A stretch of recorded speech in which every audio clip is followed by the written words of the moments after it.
Les éditions Sixtrid, avec l'aimable autorisation des éditions du Masque, présentent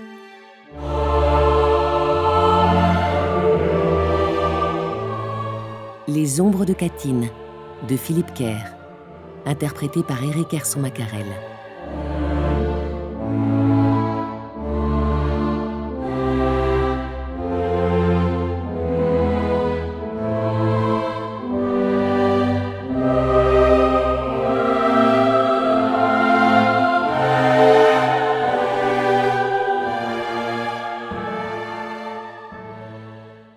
Première partie. Lundi 1er mars 1943.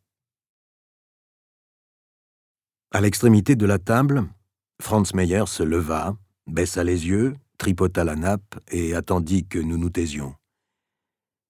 Avec ses cheveux blonds, ses yeux bleus et ses traits néoclassiques paraissant avoir été taillés par Arno Breker, le sculpteur officiel de Hitler, il ne répondait en rien à l'image que l'on pouvait se faire d'un juif. La moitié de la SS et du SD était assurément plus sémite que lui.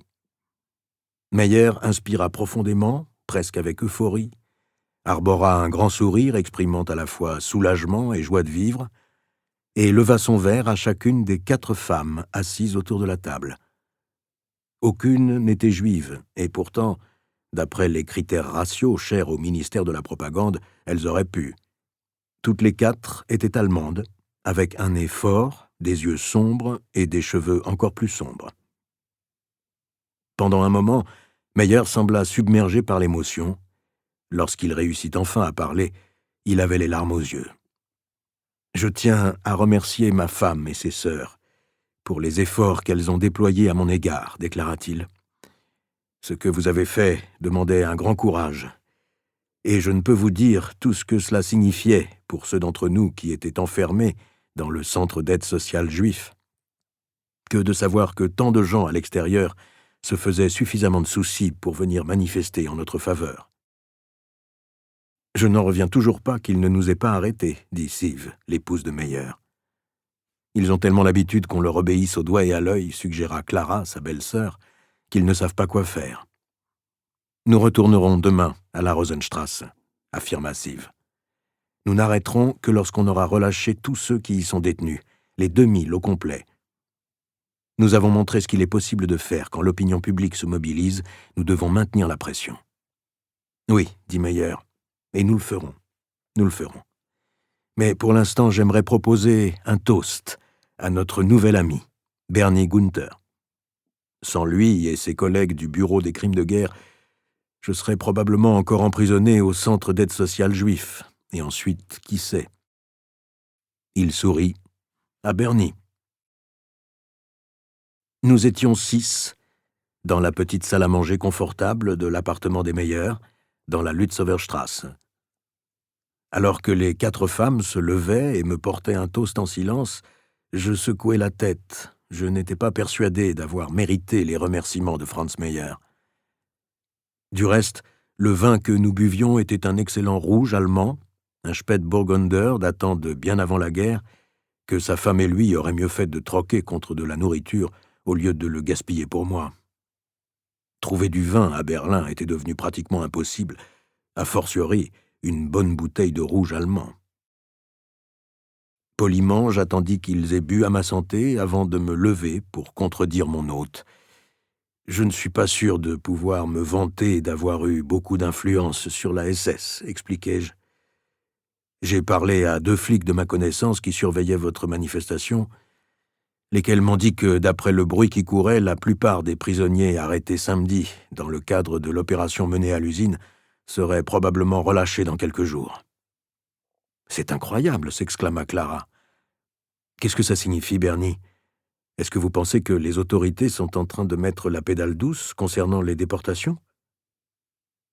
Avant que j'aie eu le temps de donner mon opinion, la sirène signalant un raid aérien retentit.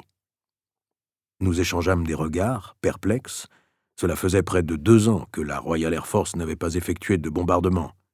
« Nous devrions descendre dans l'abri, déclarai-je, ou à la rigueur au sous-sol. » Meyer acquiesça. « Oui, vous avez raison, dit-il d'un ton ferme. Vous devriez tous y aller, au cas où ce serait pour de vrai. » Je pris mon manteau et mon chapeau à la patère avant de me retourner vers lui. « Mais vous venez également, n'est-ce pas ?»« Les abris sont interdits aux Juifs. Vous ne l'aviez peut-être pas remarqué. Du reste, comment auriez-vous pu ? Je ne crois pas qu'il y ait eu de raid aérien depuis que nous avons commencé à porter l'étoile jaune. » Je secouai la tête. Je l'ignorais, effectivement. J'eus un haussement d'épaules. Alors, où les Juifs sont-ils censés aller ? Au diable, bien sûr. C'est du moins ce qu'espère le gouvernement. Cette fois-ci, le sourire de Meyer était sardonique. En outre, les gens savent qu'il s'agit d'un appartement juif, et comme la loi exige qu'on laisse les logements avec les portes et les fenêtres ouvertes pour réduire l'onde de choc provoquée par l'explosion d'une bombe, c'est aussi une invite aux voleurs du coin à venir nous dévaliser. Il opina. « Il faut donc que je reste ici. » Je jetai un coup d'œil par la fenêtre. Dans la rue, en contrebas, des centaines de personnes étaient déjà conduites vers l'abri le plus proche par des agents de police. Il n'y avait pas de temps à perdre. « Franz, intervint Siv, nous n'irons pas sans toi. Il suffit que tu laisses ton manteau. Si on ne peut pas voir ton étoile, on croira que tu es allemand. Tu n'auras qu'à me porter à l'intérieur en expliquant que je me suis senti mal. Je montrerai mon laissez-passer et je dirai que je suis ta femme. Personne n'ira chercher plus loin. » « Elle a raison, approuvai-je.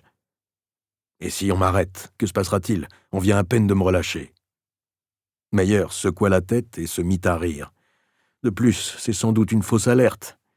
Le gros Hermann ne nous a-t-il pas assuré que cette ville était la mieux défendue d'Europe ?» Dehors, la sirène continuait à mugir tel un affreux clairon mécanique annonçant la fin d'un quart de nuit dans les usines fumantes de l'enfer. Siv Meyer s'assit à la table, s'étreignant les mains avec force. « Si tu n'y vas pas, je n'irai pas non plus. »« Ni moi, » dit Clara en s'asseyant à côté d'elle. « Il n'est plus temps d'en discuter.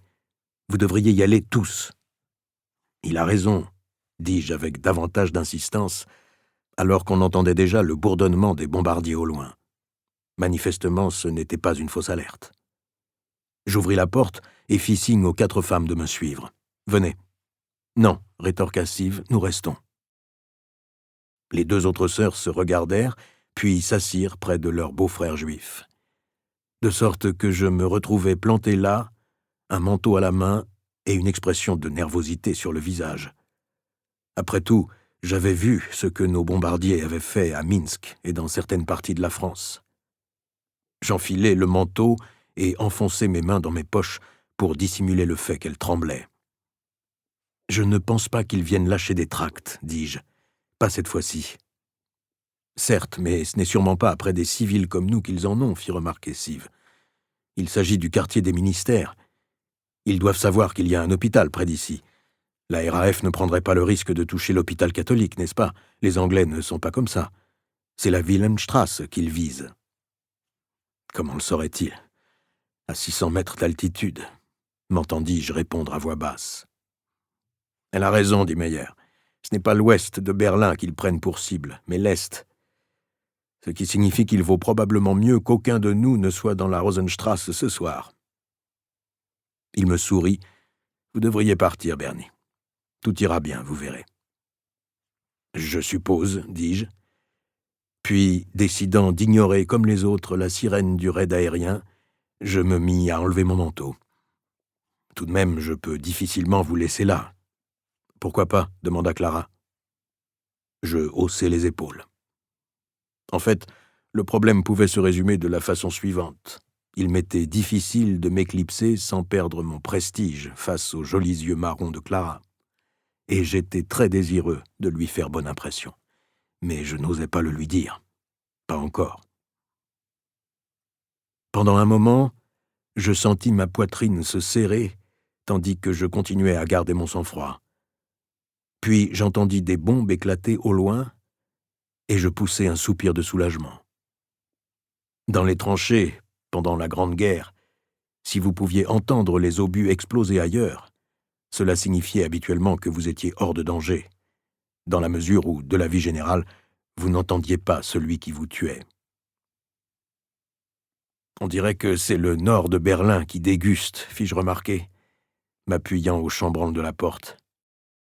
La raffinerie de pétrole dans la Thalerstrasse, probablement. C'est la seule vraie cible dans les parages. Mais nous devrions au moins nous mettre sous la table. Au cas où une bombe perdue, je n'eus pas le temps d'en dire plus. Sans doute est-ce le fait que je me tenais sur le seuil qui me sauva la vie. Car au même instant, la vitre de la fenêtre la plus proche sembla se fondre en 1000 gouttes de lumière.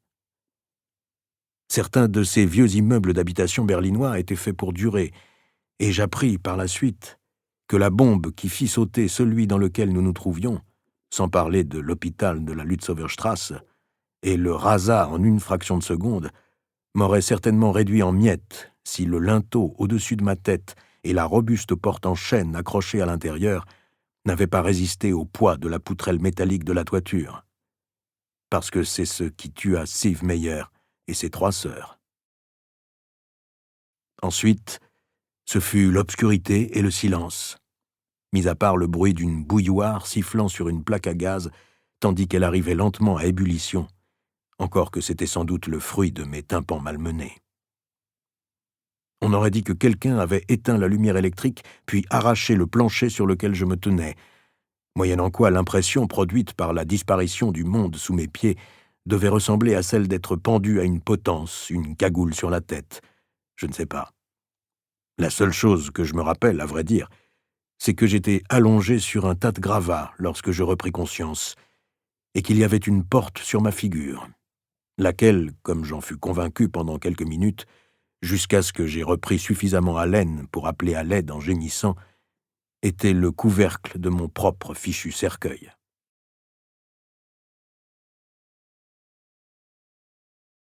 J'avais quitté la Kripo en 1942 pour rejoindre le bureau des crimes de guerre de la Wehrmacht avec l'accord tacite de mon ancien collègue Arthur Nebbe. En tant que commandant de l'Einsatzgruppe B, stationné à Smolensk, où 10 000 juifs russes avaient été massacrés, Nebbe lui-même en connaissait un rayon en matière de crimes de guerre.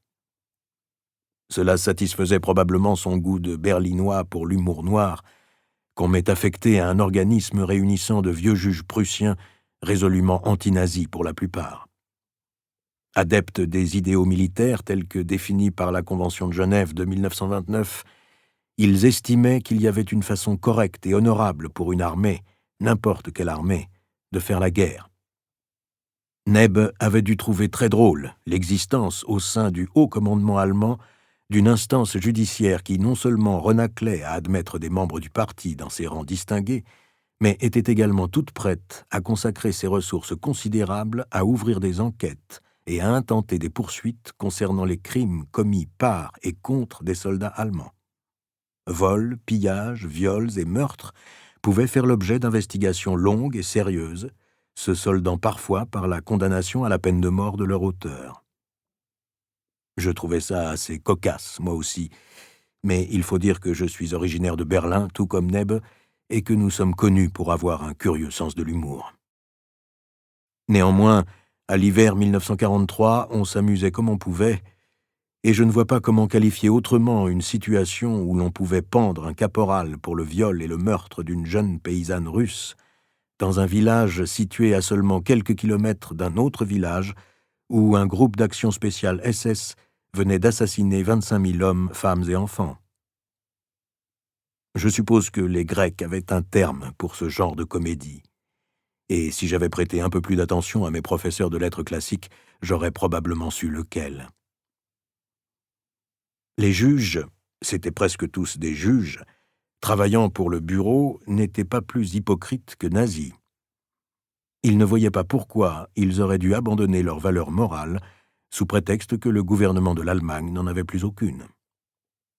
Les Grecs avaient assurément un mot pour ça, et je savais lequel de surcroît, même si je dois reconnaître que j'avais oublié comment il s'écrivait. L'éthique. C'est ainsi qu'ils appelaient ce type de comportement. Et que je doive m'occuper de justice et d'injustice était une bonne chose, dans la mesure où cela contribuait à faire renaître en moi un sentiment de fierté pour qui et ce que j'étais. Du moins, pendant un moment.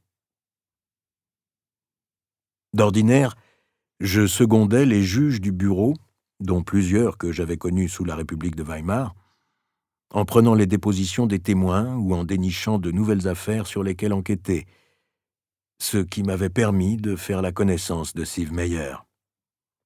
C'était une amie d'une jeune fille nommée Renata Matter, une bonne amie à moi qui travaillait à l'hôtel Adlon. Siv jouait du piano dans l'orchestre de l'Adlon. Je la rencontrai à l'hôtel le dimanche 28 février, le lendemain du jour où les derniers Juifs de Berlin, soit 10 000 personnes environ, avaient été arrêtés pour être déportés dans des ghettos à l'Est. Franz Meyer était ouvrier à l'usine d'ampoules électriques Osram à Wilmersdorf, où on l'avait appréhendé, mais avant ça, il avait été médecin, de sorte qu'il s'était retrouvé infirmier à bord d'un navire-hôpital allemand qui avait été attaqué et coulé par un sous-marin britannique au large des côtes de Norvège en août 1941. Mon patron et chef du bureau, Johannes Goltz, avait tenté d'approfondir cette affaire, mais on pensait alors qu'il n'y avait pas eu de survivants. Aussi, lorsque Renata Matter me parla de l'histoire de Franz Meyer, je passai voir sa femme à leur domicile de la Lützower-Strasse. C'était à une courte distance de mon propre appartement de la Fasanenstrasse, avec vue sur le canal et la mairie du quartier, et à juste 2 pas de la synagogue de la Schulstrasse, où un grand nombre de Juifs de Berlin avaient été détenus en transit sur leur route vers une destination inconnue à l'Est. Meyer lui-même n'avait échappé aux arrestations que parce que c'était un Michel, un Juif marié à une Allemande. D'après la photo de mariage posée sur le buffet Biedermeier, il était facile de voir ce qu'il se trouvait. Ridiculement beau, Franz Meyer ressemblait comme 2 gouttes d'eau à Franchot Tone, l'acteur de cinéma, ancien mari de John Crawford. Siv, pour sa part, était simplement belle, sans rien de ridicule. De même que ses sœurs, Clara, Frida et Hedwig, toutes 3 présentes lors de notre première entrevue. « Pourquoi votre mari ne s'est-il pas manifesté avant ?» demandai-je à Siv Meyer autour d'une tasse d'ersatz de café, la seule sorte de café dont on disposait à présent. Cet incident a eu lieu le 30 août 1941. Pourquoi est-ce seulement maintenant qu'il accepte d'en parler ? De toute évidence, vous ne savez pas grand-chose sur ce que c'est que d'être juif à Berlin, répondit-elle. Non, vous avez raison. Aucun juif n'a envie d'attirer l'attention sur lui en prenant part à une enquête en Allemagne, même s'il s'agit d'une bonne cause. Je haussai les épaules. Je comprends ça. Témoin pour le bureau un jour, prisonnier de la Gestapo le lendemain. En revanche, je sais ce que c'est que d'être un juif à l'Est. Et si vous voulez éviter à votre mari de finir là-bas, j'espère pour vous que vous dites la vérité. Au bureau des crimes de guerre, on reçoit un tas de gens qui s'amusent à nous faire perdre notre temps. Vous êtes allé à l'Est ? Minsk, répondis-je simplement. On m'a renvoyé à Berlin et au bureau des crimes de guerre pour avoir discuté les ordres. Comment est-ce là-bas ? Dans les ghettos, les camps de concentration ? On entend raconter tellement d'histoires différentes sur le repeuplement.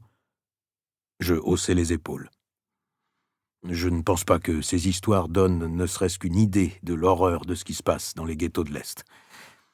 Et d'ailleurs, il n'y a pas de repeuplement, seulement la famine et la mort. Siv Meyer poussa un soupir, puis échangea un coup d'œil avec ses sœurs. Moi aussi, ça me plaisait bien de regarder ces 3 sœurs. Prendre la déposition d'une femme séduisante et sachant s'exprimer plutôt que d'un soldat blessé représentait un changement des plus agréables. « Merci pour votre franchise, Herr Gunther, dit-elle. En même temps que des histoires, on entend tellement de mensonges. » Elle hocha la tête. « Puisque vous avez été honnête avec moi, je serai honnête avec vous.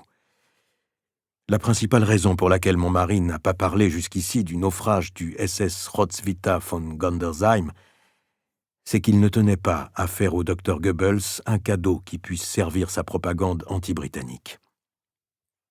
Évidemment, maintenant qu'il a été arrêté, il semble que ce soit sa seule chance de ne pas aller en camp de concentration. Nous n'avons pas grand-chose à voir avec le ministère de la propagande, Frau Meyer. Pas si nous pouvons l'éviter. Peut-être est-ce à eux que vous devriez parler. Je ne doute pas de votre sincérité, Herr Gunther, dit Siv Meyer, Néanmoins, des crimes de guerre britanniques contre des navires-hôpitaux sans défense constituent une excellente propagande. C'est exactement le genre de choses qui serait particulièrement utile, surtout en ce moment, ajouta Clara, après Stalingrad. Je devais admettre qu'elle avait sans doute raison. La capitulation de la 6e armée allemande à Stalingrad, le 2 février, avait été le pire désastre qu'aient connu les nazis depuis leur arrivée au pouvoir.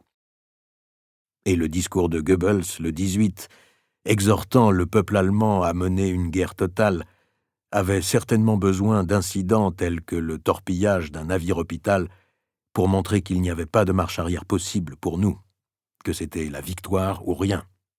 « Écoutez, déclarai-je, je ne peux vous faire aucune promesse, mais si vous me dites où est détenu votre mari, je me rendrai aussitôt là-bas, Frau Meyer. Si je pense que son récit présente un intérêt, je contacterai mes supérieurs pour essayer de le faire sortir en tant que témoin clé dans une enquête. Il est enfermé au centre d'aide sociale juif dans la Rosenstrasse, répondit Siv. Nous allons venir avec vous si vous voulez. Je secouai la tête. Pas de problème, je sais où ça se trouve. Vous ne comprenez pas, dit Clara. Nous y allons de toute manière, pour protester contre la détention de Franz. Je doute que ce soit une très bonne idée. On vous arrêtera. Il y a beaucoup d'épouses qui y vont, fit valoir Siv. Ils ne peuvent pas nous arrêter toutes. Pourquoi pas, demandai-je. Au cas où vous ne l'auriez pas remarqué, ils ont arrêté tous les Juifs. En entendant des pas près de ma tête, j'essayais d'écarter la lourde porte en bois de mon visage, mais ma main gauche était coincée et la droite trop douloureuse pour que je puisse m'en servir. Quelqu'un cria quelque chose et, 1 ou 2 minutes plus tard, je me sentis glisser légèrement, tandis que les décombres sur lesquels j'étais affalé bougeaient comme un éboulis sur le flanc abrupt d'une montagne. Puis la porte fut enlevée, révélant mes sauveteurs. L'immeuble avait presque entièrement disparu.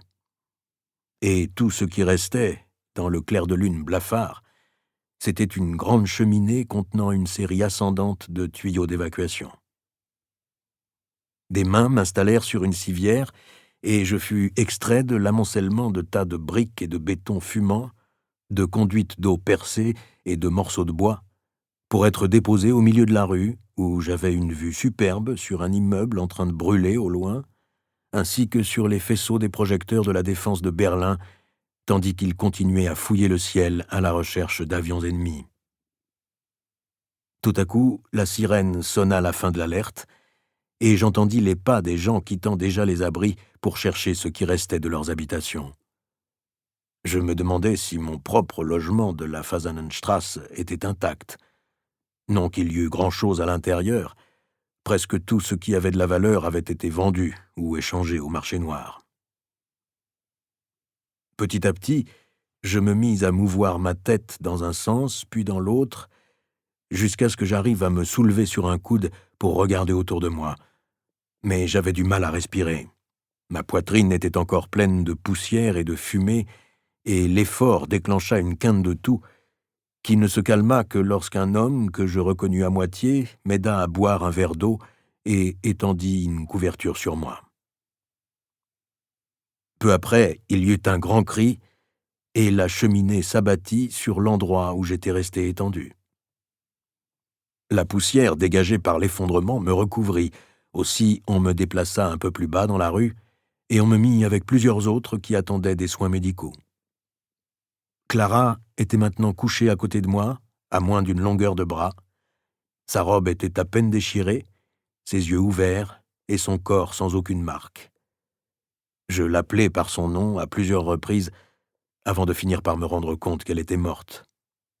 On aurait dit que sa vie venait de s'arrêter comme une horloge.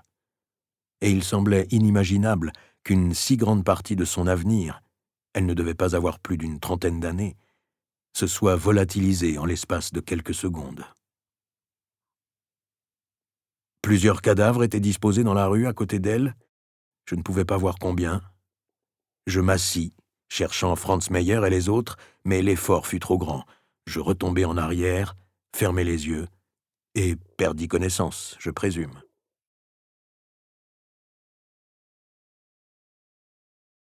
Rendez-nous nos maris. On pouvait les entendre à 3 rues de là, une vaste foule de femmes en colère. Comme nous tournions le coin de la Rosenstrasse, je restais bouche bée. Je n'avais rien vu de pareil dans les rues de Berlin depuis que Hitler avait pris le pouvoir. Et qui aurait pensé que porter un joli chapeau et un sac à main était la meilleure façon de s'habiller pour s'opposer aux nazis? « Libérez nos maris !» scandait la horde de femmes alors que nous nous engagions dans la rue. « Libérez nos maris, immédiatement !» Elles étaient plus nombreuses que je ne m'y attendais, sans doute plusieurs centaines. Même Clara avait l'air étonnée, mais pas autant que les flics et les SS qui gardaient le centre d'aide sociale juif. Ils serraient leurs mitraillettes et leurs fusils, grommelaient des imprécations à l'adresse des femmes les plus proches de la porte et semblaient horrifiés de constater qu'on ne leur prêtait aucune attention ou même qu'on les maudissait sans embâche en retour. Ce n'était pas censé se passer ainsi. Si vous aviez une arme, les gens devaient faire ce que vous leur disiez. C'était la page 1 de « Comment être un nazi ». Le centre d'aide sociale de la Rosenstrasse, près de l'Alexanderplatz, était un bâtiment en granit gris datant de l'époque wilhelminienne, avec un toit en bâtière. Il était situé à côté d'une synagogue, autrefois la plus vieille de Berlin, en partie détruite par les nazis en novembre 1938, et à un jet de pierre du présidium de la police, où j'avais passé l'essentiel de ma carrière. J'avais beau ne plus travailler à la Kripo, je m'étais arrangé pour garder mon jeton de bière, la plaque d'identité en laiton qui inspirait un respect aussi pusillanime à la plupart des Allemands. « Nous sommes d'honnêtes citoyennes » cria une des femmes, « dévouées au Führer et à la patrie. Vous ne pouvez pas nous parler comme ça, espèce de jeune effronté. » « Je peux parler comme ça à quiconque est assez mal avisé pour avoir épousé un juif, » entendis-je répondre un des agents, un caporal. « Rentrez chez vous, madame, ou vous risquez de prendre une balle. »« Ce qu'il vous faudrait, c'est une bonne fessée, sale petit garnement, » lança une autre femme. « Est-ce que votre mère sait que vous êtes un tel morveux arrogant ?»« Vous voyez, » dit Clara, avec une expression de triomphe. « Ils ne peuvent pas nous tuer toutes. »« Ah, vous croyez ça ?» répliqua le caporal d'un ton railleur. « Quand on recevra l'ordre de tirer, je vous promets que vous serez la première à y avoir droit, mamie. »« Du calme, caporal, » dis-je en lui fourrant mon jeton de bière sous le nez. « Il n'est nullement nécessaire d'être grossier avec ces dames, surtout un dimanche après-midi. »« Oui, commissaire, » s'empressa-t-il de répondre. « Désolé. » Il fit un signe de tête par-dessus son épaule.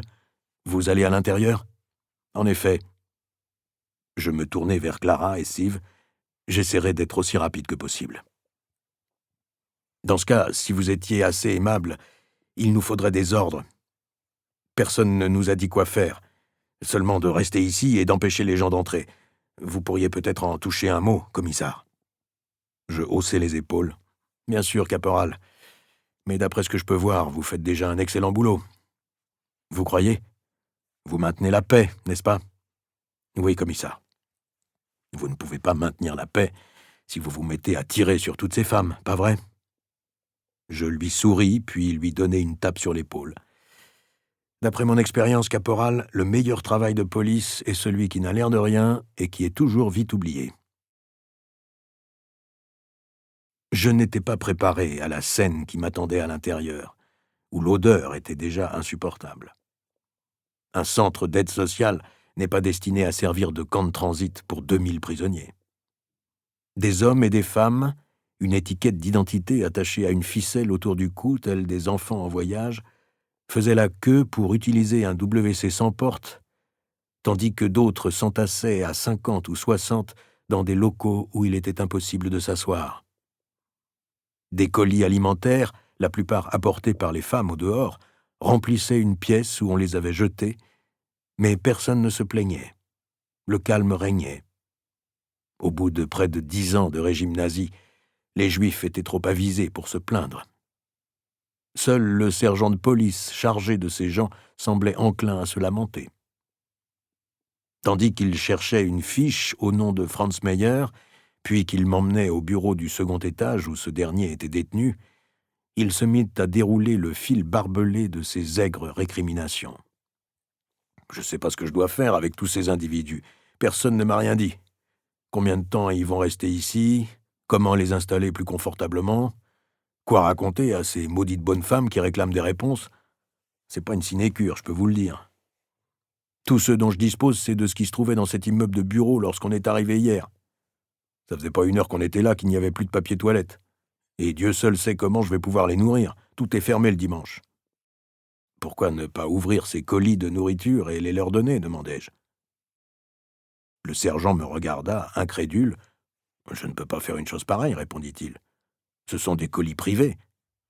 Je ne crois pas que ça dérangera beaucoup ceux à qui ils appartiennent, du moment qu'ils ont quelque chose à manger. » Nous trouvâmes Franz Meyer assis dans un des grands bureaux où près d'une centaine d'hommes attendaient patiemment qu'il se passe quelque chose. Le sergent appela Meyer, puis, tout en continuant à maugréer, partit réfléchir à ce que je lui avais suggéré au sujet des colis, tandis que je parlais à mon témoin potentiel dans la relative intimité du couloir. Je lui expliquai que je travaillais au bureau des crimes de guerre et pourquoi j'étais là. Pendant ce temps, devant l'immeuble, la manifestation des femmes semblait de plus en plus bruyante. « Votre épouse et vos belles-sœurs sont dehors. Ce sont elles qui m'envoient. »« Dites-leur de rentrer à la maison, » répondit Meyer. « À mon avis, on est plus en sécurité ici qu'à l'extérieur. »« Je suis d'accord, mais elles ne m'écouteront pas. » Meyer sourit. « Oui, j'imagine. » Plus vite, vous me direz ce qui s'est passé à bord du SS Roswitha von Gandersheim, plus vite je pourrai parler à mon patron afin de vous sortir d'ici, et plus vite elles seront hors de danger. Enfin, si vous êtes prêt à me faire une déposition. C'est ma seule chance d'éviter un camp de concentration, je présume. Ou pire, ajoutai-je, histoire d'en remettre une couche. Eh bien, voilà qui est franc, je suppose. Sur ce, il haussa les épaules. Dois-je prendre ça pour un oui? Il opina du chef, et nous passâmes la demi-heure suivante à rédiger sa déclaration sur ce qui s'était passé au large des côtes norvégiennes en août 1941. Lorsqu'il l'eut signé, j'agitai mon doigt dans sa direction. En venant ici, je prends des risques à cause de vous. Aussi, vous avez intérêt à ne pas me laisser tomber. Si jamais j'apprends que vous avez changé votre histoire, je me laverai les mains de ce qui peut vous arriver, compris? Il acquiesça. Et pourquoi prenez-vous des risques? C'était une bonne question, et qui méritait probablement une réponse, mais je ne tenais pas à entrer dans des détails du genre qu'une amie d'une amie m'avait demandé mon aide, ce qui était la façon habituelle de régler les problèmes en Allemagne. Et je n'avais assurément pas envie de lui dire combien je trouvais sa belle-sœur Clara séduisante, ou que je rattrapais le temps perdu pour ce qui était d'aider les Juifs, et peut-être même un peu plus que du temps perdu. Disons que je ne porte pas les Tommies dans mon cœur, et restons-en là, d'accord? Je hochai la tête. D'ailleurs, je ne vous promets rien, la décision appartient à mon patron, le juge Goltze. S'il estime que votre déposition peut servir de point de départ à une enquête sur un crime de guerre britannique, c'est lui qui devra convaincre le ministère des Affaires étrangères que cela justifie un livre blanc, pas moi. Qu'est-ce que c'est qu'un livre blanc? Une publication officielle ayant pour but de présenter la version allemande d'un incident susceptible de constituer une violation des lois de la guerre. C'est le bureau qui fait tout le travail sur le terrain et les affaires étrangères qui publient le rapport. Alors cela risque de prendre un moment, on dirait. Je secouai la tête. Heureusement pour vous, le bureau et le juge possèdent pas mal de pouvoir, même dans l'Allemagne nazie. Si le juge croit à votre histoire, demain vous serez chez vous.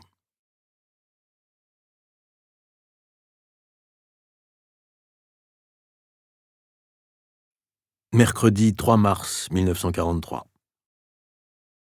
On me transporta à l'hôpital de Friedrichshain. Je souffrais d'une commotion cérébrale et d'avoir inhalé de la fumée. L'inhalation de fumée n'avait rien d'une nouveauté, mais à la suite de la commotion, le médecin me conseilla de rester alité un jour ou deux. J'ai toujours détesté les hôpitaux. Ils vous débitent un peu trop de réalité à mon goût. Mais je me sentais bel et bien fatigué. C'est le genre d'effet que produit sur vous un bombardement de la RAF. Aussi le conseil de ce Jésus de l'aspirine, frais et dispo, me convenait-il parfaitement. Je pensais qu'on me devait bien un peu de temps avec les pieds en l'air et la bouche en extension. En outre, j'étais nettement mieux à l'hôpital que dans mon appartement. On nourrissait encore les patients dans les hôpitaux publics. Je ne pouvais pas en dire autant de chez moi, où la marmite était vide.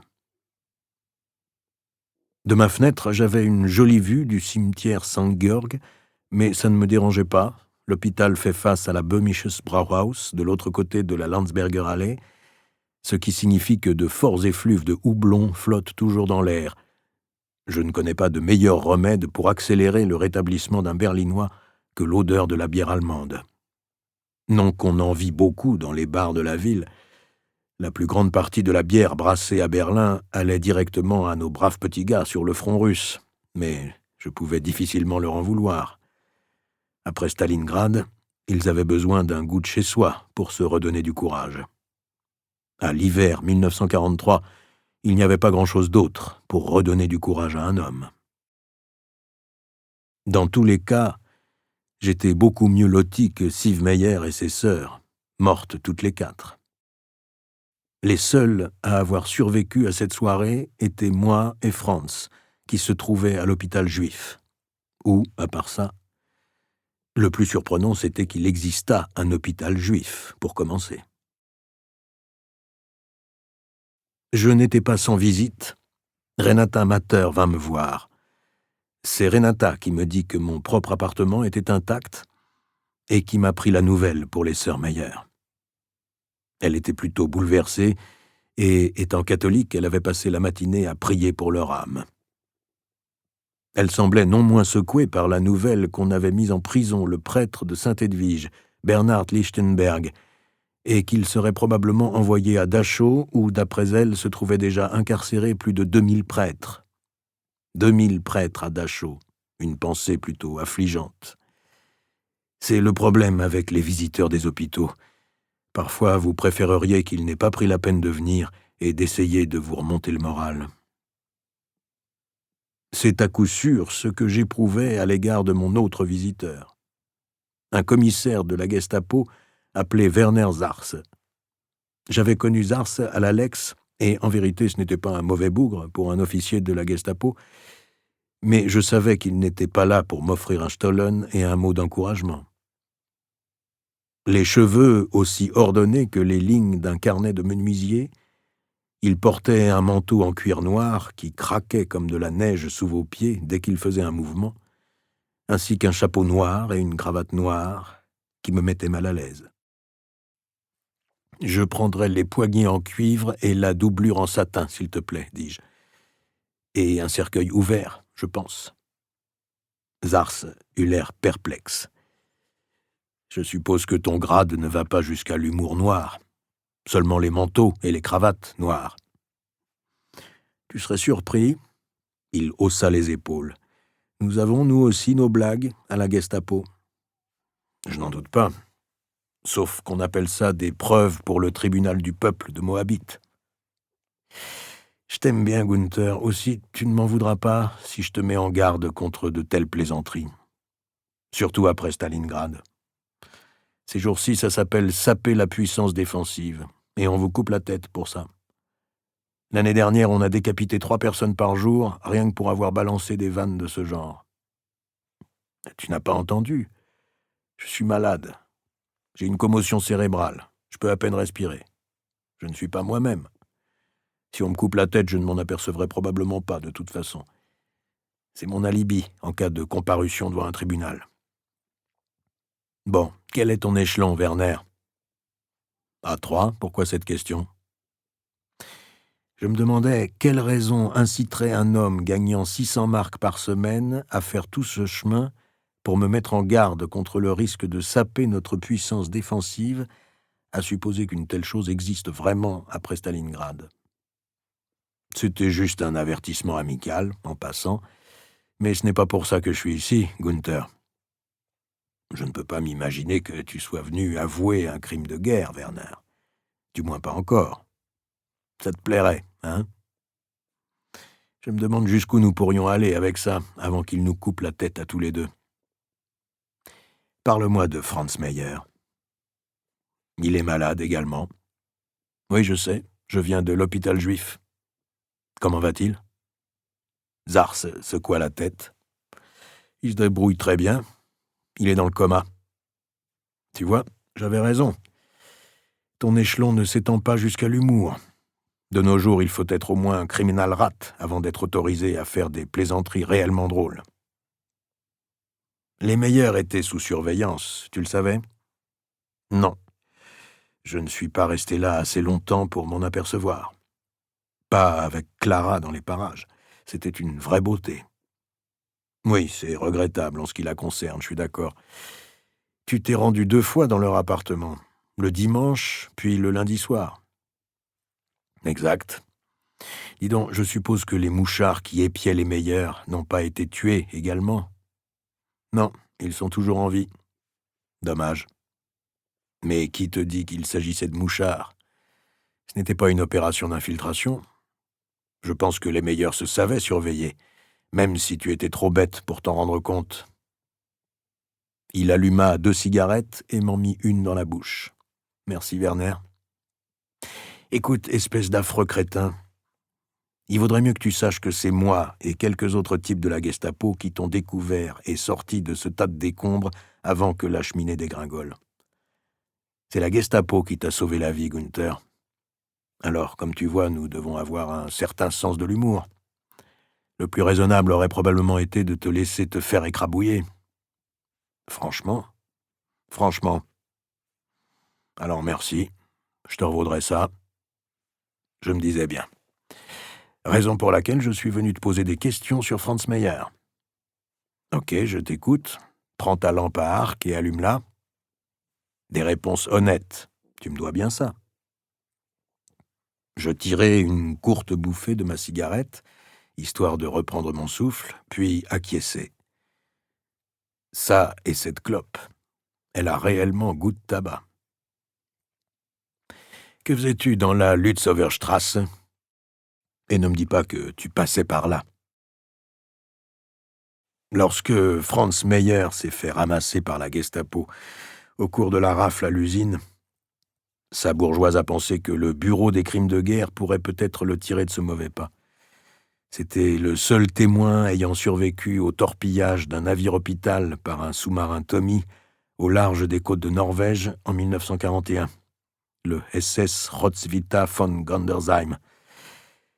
J'ai pris sa déposition, puis j'ai persuadé mon patron de signer un ordre pour le faire libérer. Et qu'est-ce que ça te rapportait? C'est mon boulot, Werner. On m'indique un crime de guerre possible, et j'essaie de recueillir des informations. Écoute, j'avoue que les meilleurs se sont montrés très reconnaissants. Ils m'ont invité à dîner et ont ouvert leur dernière bouteille de Spätburgunder pour fêter la libération de Franz du centre d'aide sociale juif dans la Rosenstrasse. Nous levions notre verre quand la bombe a éclaté. Cependant, je ne peux pas nier que j'éprouvais une certaine satisfaction à l'idée de coller un marron aux Tommies. De sales donneurs de leçons. D'après eux, le Roswitha von Gandersheim n'était pas un navire-hôpital, seulement un bâtiment transportant des troupes. 1200 hommes noyés. Des soldats, certes, mais des soldats blessés, rentrant en Allemagne. Sa déposition se trouve entre les mains de mon patron, le juge Goltze. Lis-la toi-même, tu verras si je mens. Oui, je vérifierai. Mais pourquoi n'êtes-vous pas allé dans l'abri comme tout le monde? Meyer est juif. Les abris lui sont interdits. Très bien, mais et le reste d'entre vous? L'épouse, ses sœurs, elles n'étaient pas juives. Tu admettras que c'est un peu suspect. Nous ne pensions pas que le raid aérien était pour de vrai. Aussi avons-nous décidé de rester là. D'accord. Zars poussa un soupir. Je suppose qu'aucun de nous ne refera la même erreur. Berlin est en ruine. Saint-Edwige a brûlé. La Pragerplatz n'est plus qu'un champ de décombres. Et l'hôpital de la Lützower Straße a été complètement détruit. La RAF a lâché plus d'1 millier de tonnes de bombes sur des objectifs civils. C'est ce que j'appellerais un putain de crime de guerre. Pendant que tu y es, enquête donc là-dessus, hein? Je hochai la tête. Oui. Est-ce que les Meyer ont fait mention de devises étrangères? Des francs suisses, par exemple? Tu veux dire pour moi? Je secouai la tête. Non, on ne m'a même pas offert un malheureux paquet de cigarettes. Je fronçai les sourcils. Est-ce que tu insinues que ces enfoirés avaient de l'argent? Zars opina. Dans ce cas, ils ne m'en ont pas proposé. Ont-ils fait allusion à un dénommé Wilhelm Schmidt-Huber? Non. Friedrich Arnold? Julius Fliess? Je secouai la tête. L'opération 7, peut-être? Jamais entendu parler. Dietrich Bonhoeffer? Le pasteur? Zars acquiesça. Non, je m'en serais souvenu. De quoi s'agit-il, Werner? Zars aspira une bouffée de sa cigarette, jeta un coup d'œil à l'homme dans le lit voisin et tira sa chaise plus près de moi, suffisamment près pour que je sente sa lotion après rasage classique. Ce qui, même sur la Gestapo, changeait agréablement des pansements fétides, de la pisse sur les carreaux des fenêtres et des bassins hygiéniques oubliés. L'opération 7 était un plan destiné à aider 7 Juifs à fuir en Suisse. 7 Juifs importants? Rien de tel. Plus maintenant. Tous les Juifs importants ont quitté l'Allemagne ou sont... Enfin, ils ont quitté l'Allemagne. Non, c'était juste des Juifs ordinaires. Je vois. Il va sans dire que la Suisse est tout aussi antisémite que nous et ne ferait rien sinon pour de l'argent. Nous pensons que les conspirateurs avaient l'obligation de réunir une somme importante afin que ces Juifs puissent subvenir à leurs besoins et ne constituent pas un fardeau pour l'État helvétique. L'argent était passé clandestinement en Suisse. Quoi qu'il en soit, l'opération 7 s'appelait initialement l'opération 8 et incluait Franz Meyer. Nous l'avions placé sous surveillance dans l'espoir qu'il nous mènerait à d'autres conspirateurs. Dommage. Werner Zars hocha lentement la tête. « Je crois ton histoire. » « Merci, Werner, j'apprécie. Malgré tout, je suppose que tu as fouillé mes poches pour voir si elles contenaient des francs suisses quand je gisais dans la rue. » « Naturellement. Lorsque tu es apparu, j'ai pensé que nous avions trouvé le bon filon. Tu peux imaginer ma tristesse en comprenant que tu étais probablement réglo. C'est comme je dis toujours, Werner, il n'y a rien d'aussi décevant que de découvrir que nos amis et nos voisins ne sont pas plus malhonnêtes que nous.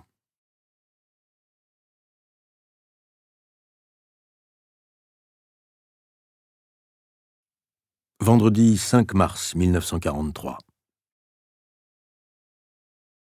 2 jours plus tard, le médecin me donna davantage d'aspirine, me conseilla de prendre l'air frais le plus possible pour m'aider à respirer et me dit que je pouvais rentrer chez moi.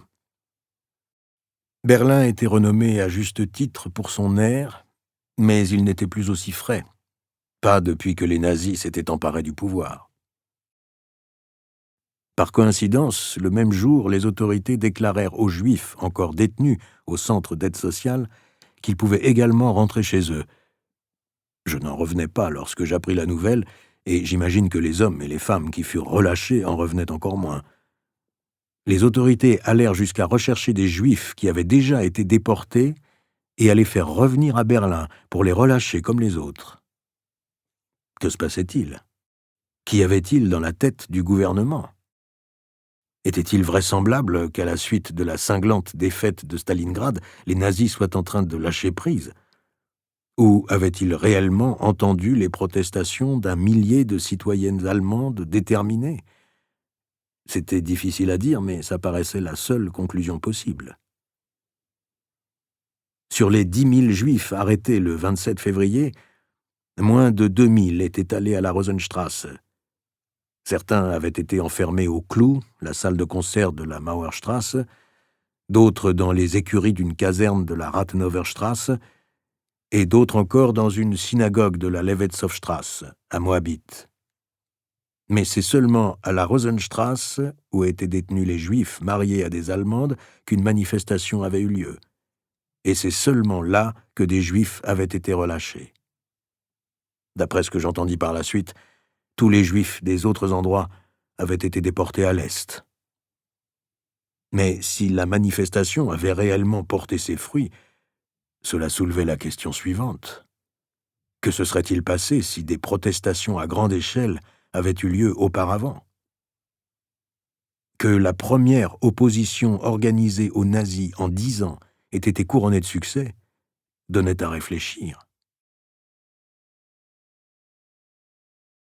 Donnait également à réfléchir l'idée que si je n'avais pas aidé Franz Meyer, il serait certainement resté au centre d'aide sociale de la Rosenstrasse, et son épouse et ses sœurs seraient probablement demeurées avec les autres femmes à l'extérieur, auquel cas ils seraient tous encore en vie. Sans domicile peut-être, mais en vie, oui, c'était tout à fait concevable. Aucune quantité d'aspirine au monde n'aurait pu chasser ce genre de migraine. Je quittai l'hôpital, mais je ne rentrai pas chez moi, du moins pas tout de suite. Je pris un train de la Ringbahn en direction du nord-ouest, vers Gesundbrunnen, pour me remettre au boulot.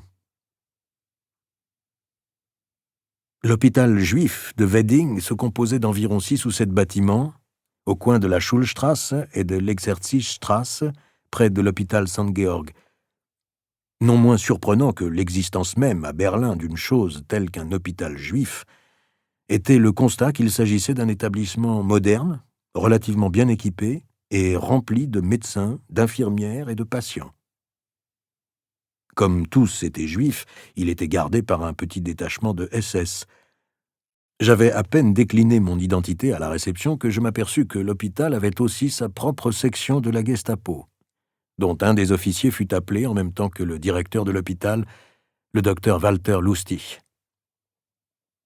Lustig arriva le premier, et il apparut que nous nous étions déjà rencontrés plusieurs fois. Silésiens purs et durs, ceux-là étaient toujours les Prussiens les plus désagréables, Lustig avait dirigé le service médical du présidium de la police à l'Alex, et nous avions toujours éprouvé de l'aversion l'un pour l'autre. Pour ma part, je n'aimais pas beaucoup les types arrogants, ayant l'allure, sinon la taille, d'un officier supérieur prussien. Lui pensait probablement que je ne pouvais pas le sentir parce qu'il était juif. Mais, à vrai dire, c'est seulement en le voyant à l'hôpital que je m'en rendis compte. L'étoile jaune sur sa blouse blanche ne laissait aucun doute à ce sujet. Il me méprisait parce qu'il semblait mépriser tous ceux qui occupaient une position inférieure à la sienne ou qui n'avaient qu'un niveau d'instruction modeste au regard de ces normes universitaires élevées. À l'Alex, on le surnommait Doctor, parce qu'il était diplômé à la fois en philosophie et en médecine, et qu'il ne ratait jamais une occasion de le rappeler. À cet instant, il claqua les talons et s'inclina avec raideur, comme s'il venait de traverser la place d'armes de l'Académie de guerre de Prusse. « Herr Gunther, dit-il, après toutes ces années, voilà que nous nous retrouvons. À quoi devons-nous ce plaisir douteux ? » Assurément, son nouveau statut de membre d'une race de parias ne semblait avoir affecté en rien son attitude. Je pouvais presque voir la cire sur l'aigle dont il avait orné sa lèvre supérieure. Je n'avais pas oublié son air pompeux, mais j'avais, semble-t-il, oublié son haleine, qui nécessitait un bon demi-mètre de distance pour qu'un homme ayant un gros rhume se sente à peu près en sécurité en sa compagnie. « Je suis également ravi de vous revoir, docteur Lustig. Alors c'est ici que vous étiez passé. Je me suis souvent demandé ce que vous étiez devenu. J'ai du mal à imaginer que cela vous empêche de dormir. » « Non, en effet. Ces jours-ci, je dors comme un loir, sans rêve. Cependant, je suis content de constater que vous allez bien. » Je jetai un coup d'œil alentour. Il y avait quelques détails de conception à l'aspect hébraïque sur le mur, mais pas trace du genre de figure anguleuse, astronomique, que les nazis se plaisaient à ajouter à tout ce qui appartenait à des juifs ou dont ils se servaient. « C'est un endroit charmant que vous avez là, Doc. » Lustig s'inclina de nouveau, puis regarda ostensiblement sa montre de poche. « Oui, mais vous savez, tempus fugit. » Vous avez un patient, Franz Meyer, qui a été amené ici lundi soir ou peut-être mardi en début de matinée. C'est le témoin clé d'une enquête pour crime de guerre que j'effectue pour la Wehrmacht. J'aimerais le voir, si c'est possible. Vous ne faites plus partie de la police ? Non, docteur. Je lui remis ma carte. Alors il semble que nous ayons quelque chose en commun. Qui aurait cru une chose pareille ? La vie est pleine de surprises. C'est particulièrement vrai ici, Herr Gunther. Adresse ? La mienne ou celle de Herr Meyer ? Celle de Herr Meyer, évidemment. Appartement 3, 10 Lützower-Strasse, Berlin, Charlottenburg. D'un ton cassant, Lustig répéta le nom et l'adresse à la jolie infirmière qui l'escortait à présent. Aussitôt, et sans qu'on le lui demande, elle entra dans le bureau derrière la réception et chercha dans un grand classeur le dossier du patient. Pour une raison ou pour une autre, je sentis que Lustig avait l'habitude d'être toujours le premier servi à table. Il faisait déjà claquer ses doigts charnus. « Allons, je n'ai pas toute la journée. »« Je vois que vous êtes toujours aussi occupé, Herr Docteur, » dis-je, alors que l'infirmière revenait pour lui remettre le dossier. « Une sorte de refuge, au moins, » murmura-t-il en parcourant les notes. « Oui, je me souviens de lui maintenant, le malheureux. Il lui manque la moitié de la tête. Qu'il soit encore en vie, voilà qui dépasse mon entendement médical. Il se trouve dans le coma depuis qu'il est arrivé ici. Souhaitez-vous toujours le voir ? Peut-être que gaspiller son temps est une habitude institutionnelle au bureau des crimes de guerre, comme c'était le cas à la Kripo. Je souhaiterais le voir, néanmoins. Je voudrais m'assurer que vous ne lui faites pas aussi peur qu'à elle, Doc. » Je souris à l'infirmière. D'après mon expérience, les infirmières, même jolies, méritent toujours un sourire. Très bien. Lustig laissa échapper un soupir las, semblable à un gémissement, et se mit à marcher rapidement le long du couloir. « Venez, Herr Gunther » s'écria-t-il. « Suivez-moi, suivez-moi. Nous devons nous dépêcher si nous voulons que Herr Meyer soit encore en état de prononcer le mot d'une importance capitale qui vous apportera peut-être l'assistance indispensable à votre enquête. Apparemment, mes propres paroles comptent pour bien peu de choses par les temps qui courent. » Quelques secondes plus tard, nous rencontrâmes un homme à la bouche maussade, sous laquelle s'étalait une grande cicatrice faisant l'effet d'une troisième lèvre. « Et voici pourquoi, » ajouta le médecin. « Kriminalkommissar Doberke. Doberke est le chef du bureau de la Gestapo de cet hôpital. Une fonction très importante qui garantit notre sécurité et notre loyauté indéfectible au gouvernement élu. » Lustig donna ma carte à l'homme de la Gestapo. « Doberke, voici Herr Gunther, anciennement de l'Alex, et qui travaille maintenant au bureau des crimes de guerre du département juridique de la Wehrmacht. Il souhaite voir si un de nos patients est capable de fournir le témoignage crucial qui changera le cours de la jurisprudence militaire. » Je suivis rapidement Lustig, Doberke en fit autant. Après plusieurs jours passés au lit, je pensais que cet exercice violent ne pouvait que me faire du bien. Nous entrâmes dans une salle pleine d'hommes souffrant de problèmes de santé divers. Même si ça ne semblait guère nécessaire, tous ces patients portaient une étoile jaune sur leur pyjama ou leur robe de chambre. Ils avaient l'air sous-alimentés, ce qui n'avait rien d'inhabituel par rapport aux normes berlinoises. Aucun d'entre nous dans la ville, qu'il soit juif ou allemand, n'aurait craché sur un bon repas. Certains fumaient, d'autres discutaient, et quelques-uns jouaient aux échecs. Ils ne nous prêtèrent aucune attention. Meyer se trouvait derrière un paravent, dans le dernier lit, sous une haute fenêtre donnant sur une jolie pelouse et un bassin d'agrément circulaire. Non qu'il semblât pouvoir profiter de la vue. Ses yeux étaient fermés, et un bandage entourait une tête plus tout à fait ronde, qui me rappela un ballon de football à moitié dégonflé. Mais bien que gravement blessé, il était encore étonnamment beau, telle une statue grecque abîmée sur l'autel de Pergame. Pour la forme, Lustig vérifia le pouls de l'homme sans connaissance, prit sa température tout en gardant un œil sur l'infirmière, et ne regarda sa fiche qu'à toute vitesse avant de pousser un grognement désapprobateur et de secouer la tête. Un comportement professionnel qui aurait fait honte à Victor Frankenstein. « C'est bien ce que je pensais, » dit-il sans sourciller. « Un légume, voilà mon pronostic. » Il sourit d'un air radieux. « Mais allez-y, Herr Gunther, je vous en prie. Vous pouvez questionner ce patient aussi longtemps que vous le jugerez bon. Mais n'attendez pas de réponse. » Il éclata de rire. « Surtout avec le commissaire Doberke à vos côtés. » Sur ce, il s'éclipsa, me laissant seul avec Doberke. Touchante retrouvaille. En guise d'explication, j'ajoutai « Autrefois, lui et moi étions collègues au présidium de la police. » Je secouai la tête. On ne peut pas dire que le temps ou les circonstances l'aient adouci. « Ce n'est pas un mauvais bougre, » remarqua généreusement Doberke. « Pour un juif, je veux dire. Sans lui, jamais cet endroit ne continuerait à fonctionner. » M'asseyant au bord du lit de Franz Meyer, je poussai un soupir. Je ne l'imagine pas parlant de sitôt à quelqu'un, à part Saint-Pierre. Depuis 1918, je n'avais pas vu un type avec une blessure à la tête pareille. C'est comme si on avait tapé à coups de marteau sur une noix de coco. « Vous avez vous-même une sacrée bosse sur la tête, » fit remarquer Doberke. J'effleurai gauchement mon crâne. « Ça va. » Je haussai les épaules.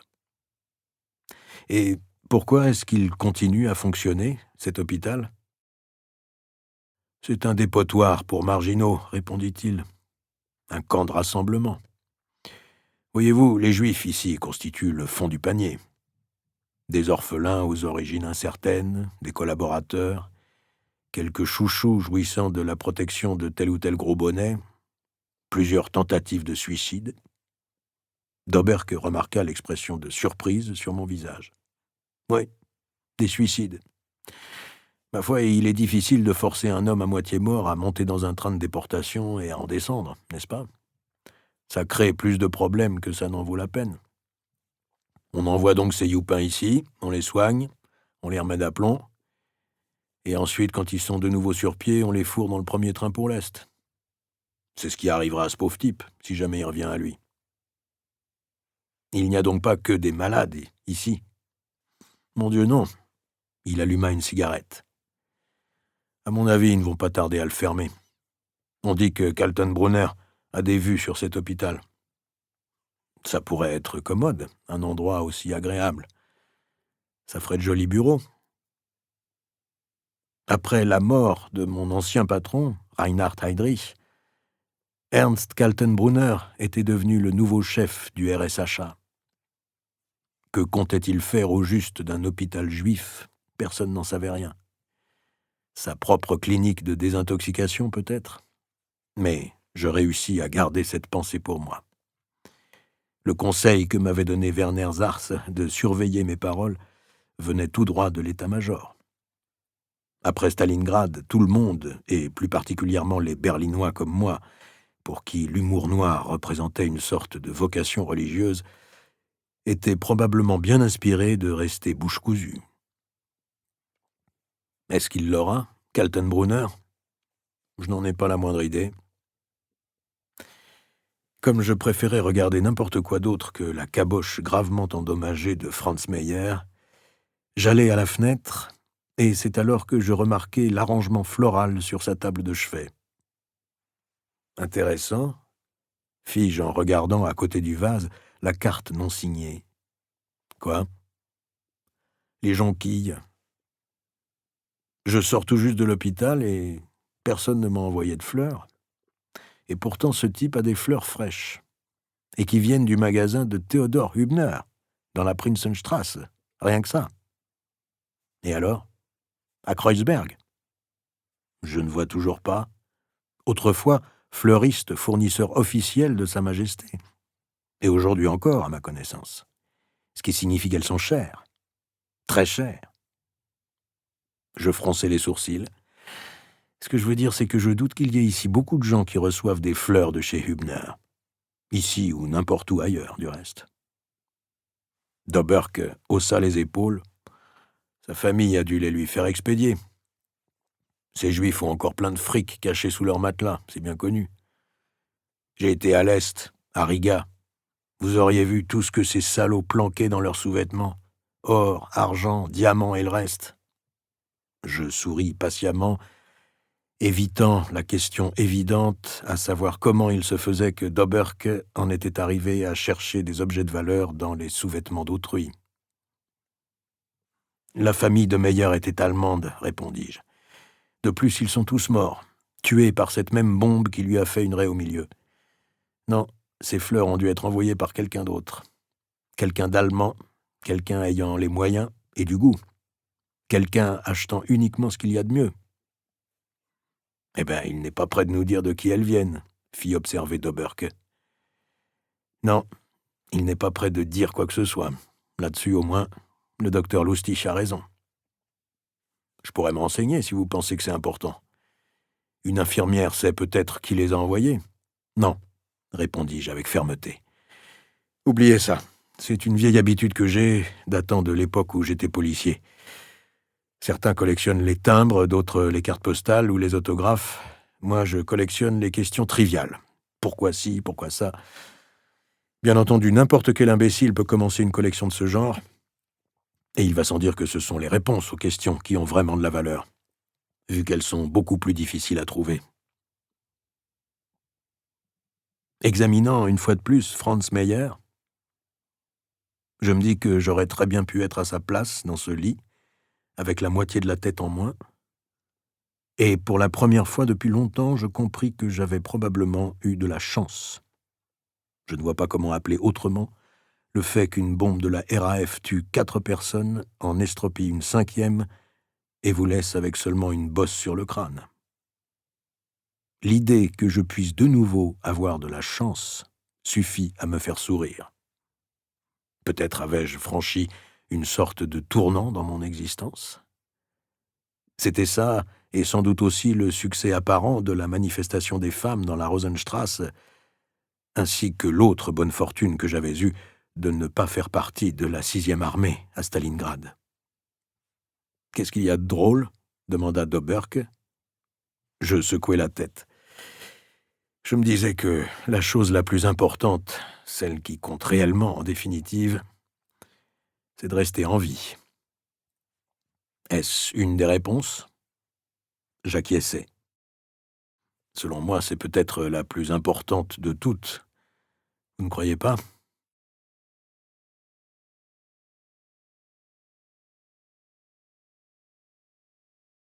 Lundi 8 mars 1943. J'étais à 12 minutes à pied du travail, en fonction du temps. Quand il faisait froid, les rues étaient entièrement gelées et il fallait marcher à pas lents, sous peine de se casser un bras. Quand ça dégelait, il suffisait de faire attention aux glaçons qui dégringolaient. Début mars, il faisait encore sacrément frisquet la nuit, mais la température remontait dans la journée, et je pouvais enfin enlever les couches de papier journal servant à isoler l'intérieur de mes bottes contre l'hiver berlinois glacial, ce qui facilitait également la marche. Le haut commandement de la Wehrmacht, l'OKW, était installé dans l'un des plus vastes complexes de bureaux de Berlin, un immeuble de 5 étages en granit gris, situé sur la rive nord du canal de la Landwehr. Il occupait tout le coin de la Bendlerstrasse et de la Tirpitzufer. Ancien siège de la marine impériale, il était mieux connu sous le nom de Bendlerblock. Les locaux du bureau, au 17 Blumeshof, donnaient sur l'arrière du bâtiment et sur une roseraie, qui en été emplissait l'air d'un parfum tellement fort que certains d'entre nous l'appelaient la maison des fleurs. Dans mon bureau, sous les combles du toit rouge en bâtière, j'avais une table, un classeur, un tapis sur le plancher en bois et un fauteuil. J'avais même une peinture et une statuette en bronze faisant partie de la collection d'œuvres d'art du gouvernement. Je n'avais pas de portrait du Führer. Peu de gens travaillant à l'OKW en avaient. D'ordinaire, j'arrivais tôt et je restais tard, mais ça n'avait pas grand-chose à voir avec la loyauté ou le zèle professionnel. Le système de chauffage de la Maison des Fleurs était si efficace que de la buée couvrait continuellement les vitres froides qu'il fallait essuyer avant de pouvoir regarder dehors. Il y avait même des plantons en uniforme qui passaient allumer les poêles à charbon dans chacune des pièces, ce qui était très bien car elles étaient immenses. Tout ça pour dire que la vie était beaucoup plus confortable au bureau qu'à la maison, surtout si l'on considérait la générosité de la cantine de l'OKV qui fonctionnait en permanence. La plupart du temps, la nourriture n'était que de l'étouffe chrétien, pommes de terre, pâtes et pain, mais en quantité substantielle. Il y avait même du savon et du papier dans les toilettes, et des journaux aux messes. Le bureau des crimes de guerre dépendait de la section internationale du département juridique de la Wehrmacht, dont le chef était le chétif Maximilian Wagner. Sous ses ordres se trouvait mon patron, le juge Johannes Goltz. Celui-ci dirigeait le bureau depuis sa création en 1939. Âgé d'une 60aine d'années, il était blond, avec une petite moustache, un nez crochu, de grandes oreilles, un front aussi haut que le toit de la Maison des Fleurs, et un mépris olympien pour les nazis qui résultait des nombreuses années durant lesquelles il avait exercé comme avocat et comme juge sous la République de Weimar. Sa nomination au bureau ne devait rien à ses opinions politiques et tout à son expérience antérieure en matière d'enquête pour crimes de guerre, dans la mesure où il avait été directeur d'un organisme analogue pendant la Grande Guerre. Selon la loi, la Wehrmacht n'était pas censée s'occuper de politique, et elle prenait de fait cette indépendance très au sérieux. Au sein de son service juridique, aucun des 6 juristes chargés de la réglementation des divers services de l'armée n'était membre du parti. Raison pour laquelle je m'intégrais parfaitement, bien que n'étant pas avocat.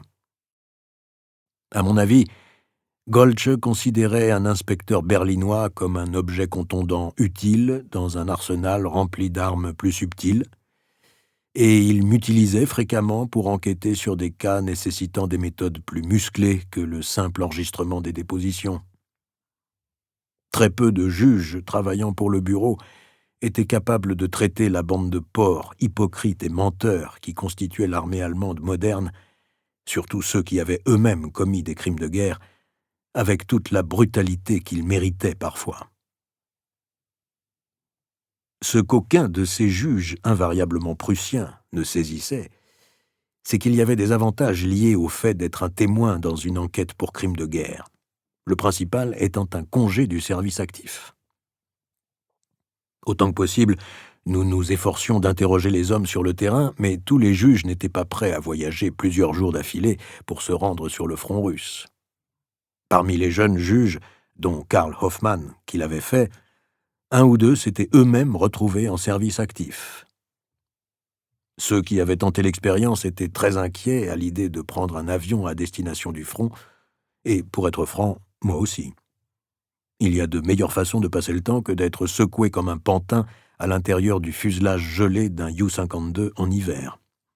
Même Hermann Göring préférait le train, mais le train était lent, et les pénuries de charbon signifiaient bien souvent que les locomotives restaient bloquées pendant des heures, voire des jours entiers. Si l'on était juge au bureau, mieux valait éviter complètement le front, rester bien au chaud à Berlin et envoyer quelqu'un d'autre sur place, quelqu'un comme moi. À mon arrivée, je trouvai une note manuscrite me convoquant au bureau de Goltz. Aussi, ôtant mon manteau et mon ceinturon, j'attrapai un carnet et un crayon et descendis au 2e étage. Il y faisait beaucoup plus froid, parce que le récent bombardement avait brisé plusieurs fenêtres que s'employaient à remplacer des Russes sifflotants, des prisonniers de guerre faisant partie du bataillon de vitriers, charpentiers et couvreurs créé pour compenser le manque d'ouvriers allemands. Les Russes avaient l'air plutôt satisfaits. Remplacer des vitres valait mieux que de désamorcer les bombes non explosées de la RAF. Et tout, probablement, valait mieux que le front russe, surtout si vous étiez russe, leur taux de perte étant 10 fois supérieur au nôtre. Malheureusement, il semblait que ça n'allait pas les empêcher de gagner. Je frappai à la porte de Goltz, puis entrai, pour le trouver assis près du feu, disparaissant comme Zeus dans un nuage de fumée de pipe, buvant du café, ça devait être son anniversaire, et faisant face à un homme à lunettes d'une 40aine d'années, mince, presque frêle, avec un visage aussi long et pâle qu'une tranche de lard fumé, et à peu près aussi dénué d'expression. De même que la plupart de ceux que je croisais au bureau, ni l'un ni l'autre ne semblaient nés en uniforme. J'avais déjà vu des soldats plus convaincants dans un coffre à jouets. Moi-même, je ne me sentais pas particulièrement à l'aise, affublé d'un uniforme, d'autant plus que le mien s'ornait d'un petit losange noir marqué SD sur la manche gauche. C'était une autre raison pour laquelle Goltze était content que je travaille là. Appartenir au SD me conférait un certain poids sur le terrain que ne possédait pas l'armée. Mais leur absence manifeste d'aptitude martiale s'expliquait plus facilement que la mienne. En tant que fonctionnaire au sein des forces armées, les hommes comme Goltze et son collègue inconnu possédaient des titres administratifs ou juridiques, mais pas de grade, et portaient un uniforme avec des liserés argentés spécifiques sur les épaulettes pour indiquer leur statut spécial de soldats non militaires. Tout ça était extrêmement déconcertant, même si je crois pouvoir dire qu'il était encore plus déconcertant pour les membres de l'OKW qu'un officier du service de renseignement de la SS puisse travailler pour le bureau. Et il arrivait que le losange du SD m'attire des regards soupçonneux à la cantine. Mais j'étais habitué à ne pas me sentir à ma place dans l'Allemagne nazie. De plus, Johannes Goltze savait pertinemment que je n'étais pas inscrit au parti, qu'en tant que membre de la Kripo, je n'avais pas eu beaucoup le choix en matière d'uniforme, et c'était la seule chose réellement importante dans le vieux credo républicain prussien. Ça et le fait que je détestais les nazis presque autant que lui. Me tenant au garde à vous à côté du fauteuil de Goltze, je jetai un coup d'œil aux photographies sur le mur en attendant qu'il m'adresse la parole. Goltze était un passionné de musique, et la plupart des photos le représentaient dans un trio avec piano, incluant un acteur allemand appelé Otto Gebühr. Je n'avais jamais entendu jouer le trio en question, mais j'avais vu Gebühr interpréter Frédéric le Grand dans plus de films qu'il ne semblait absolument nécessaire. La radio du juge diffusait de la musique, encore que cela n'avait rien à voir avec ses goûts de mélomane. Il l'allumait toujours quand il désirait avoir une conversation confidentielle, au cas où quelqu'un du bureau de recherche, qui demeurait sous la coupe de Göring, écouterait. « Hans, voici la personne dont je vous ai parlé, » déclara Goltze, le capitaine Bernhard Günther, autrefois commissaire de la Kripo au présidium de la police de l'Alexanderplatz, à présent attaché au bureau. Je claquai des talons comme un bon Prussien, et l'homme me salua en silence en agitant son fume-cigarette. « Günther, voici Hans von Dohnanyi, officier de justice militaire, anciennement du ministère de la Justice du Reich et de la Cour impériale, mais aujourd'hui chef adjoint de la division centrale de l'Abwehr. » Ce qui signifiait bien sûr que les épaulettes spéciales, les pattes de colle caractéristiques et les titres de fonctionnaire étaient parfaitement superflus en réalité. Dohnanyi était baron, et dans l'OKW, c'était le seul genre de grade qui importait vraiment. « Ravi de vous rencontrer, Günther. » Dohnanyi parlait d'une voix aimable, comme beaucoup d'avocats berlinois, bien que peut-être pas aussi doucereuse que certains de ceux que j'avais connus. Je me dis qu'il faisait partie de ces juristes qui s'intéressaient davantage à l'élaboration des lois qu'à s'en servir pour se mettre en valeur. « Ne vous laissez pas abuser par l'insigne de sorcier qu'il porte à sa manche, » ajouta Goltze. « Günther a été un loyal serviteur de la République pendant de nombreuses années, et un sacré bon policier. Pendant un moment, il a même été une véritable épine dans le pied de nos nouveaux maîtres, n'est-ce pas, Günther? Ce n'est pas à moi de le dire, mais j'accepte le compliment. » Je lançai un regard au plateau en argent posé sur la table entre eux, et éventuellement un peu de ce café. Goltze sourit. « Bien sûr, je vous en prie. Asseyez-vous. » Ce que je fis, et Goltze me remplit une tasse. « Je ne sais pas où ce Putzer l'a trouvé, poursuivit-il, mais il est vraiment très bon. En tant que magistrat, je devrais probablement le soupçonner de faire du marché noir. » « Oui, probablement, remarquai-je. Le café était délicieux. À 200 marks la livre, c'est une ordonnance en or que vous avez là. À votre place, je m'accrocherai à lui, et j'apprendrai à fermer les yeux, comme tout un chacun dans cette ville. Ah, mon Dieu ! Donany eut un mince sourire. Je suppose qu'il me faut confesser que ce café vient de moi. Mon père en rapporte chaque fois qu'il va donner un concert à Budapest ou à Vienne. Je l'aurais mentionné avant, mais je ne tenais pas à amoindrir la bonne opinion que vous avez de cette ordonnance, Johannes. Il semble maintenant que je risque de lui attirer des ennuis. Ce café était un cadeau de ma part. Mon cher, vous êtes trop gentil. Goltz se tourna vers moi. Le père de Donany est le chef d'orchestre et compositeur Ernst von Donany. Concernant la musique classique, Goltz était terriblement snob. Aimez-vous la musique, capitaine Gunther ? La question de Donany était de pure politesse. Derrière ses lunettes rondes, sans monture, les yeux se fichaient éperdument que j'aime la musique ou pas. D'ailleurs, moi aussi.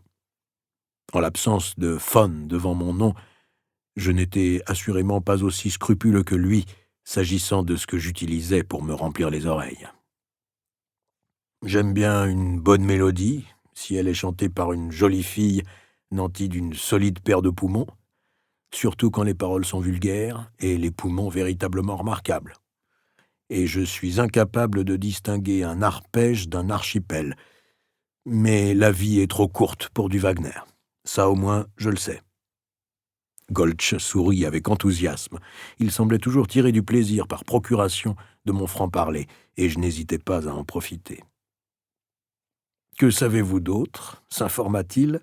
« Je sifflote quand je suis dans mon bain, ce qui n'arrive pas aussi souvent que je le voudrais, » ajoutai-je en allumant une cigarette. C'était l'autre aspect positif de travailler pour l'OKV, il y avait toujours un stock abondant de cigarettes tout à fait convenable. À ce propos, on dirait que les Russes sont déjà là. « Que voulez-vous dire » demanda Donany, soudain inquiet. « Ces types qui sifflotent dans le couloir devant la porte. Les ouvriers allemands qualifiés de la guilde locale des vitriers, en train de réparer les fenêtres de la Maison des Fleurs. Ce sont des Russes. »« Bonté divine » s'exclama Goltz. « Ici, à l'OKV ? Cela ne paraît guère une bonne idée. Et la sécurité ? » ?»« Il faut bien que quelqu'un s'occupe des fenêtres, répondis-je. Il fait froid dehors. Ce n'est un secret pour personne. J'espère simplement que le verre est plus solide que la Luftwaffe, parce que j'ai dans l'idée que la RAF a l'intention de nous rendre encore une petite visite. Donany se permit un mince sourire, puis une bouffée encore plus mince de sa cigarette. J'avais déjà vu des enfants fumer avec davantage d'entrain. Quoi qu'il en soit, comment vous sentez-vous ? Se tournant vers l'autre juriste, Goltz expliqua « Gunther se trouvait dans un immeuble de la Lützowerstrasse qui a été bombardé alors qu'il prenait la déposition d'un témoin potentiel. Il a de la chance d'être là.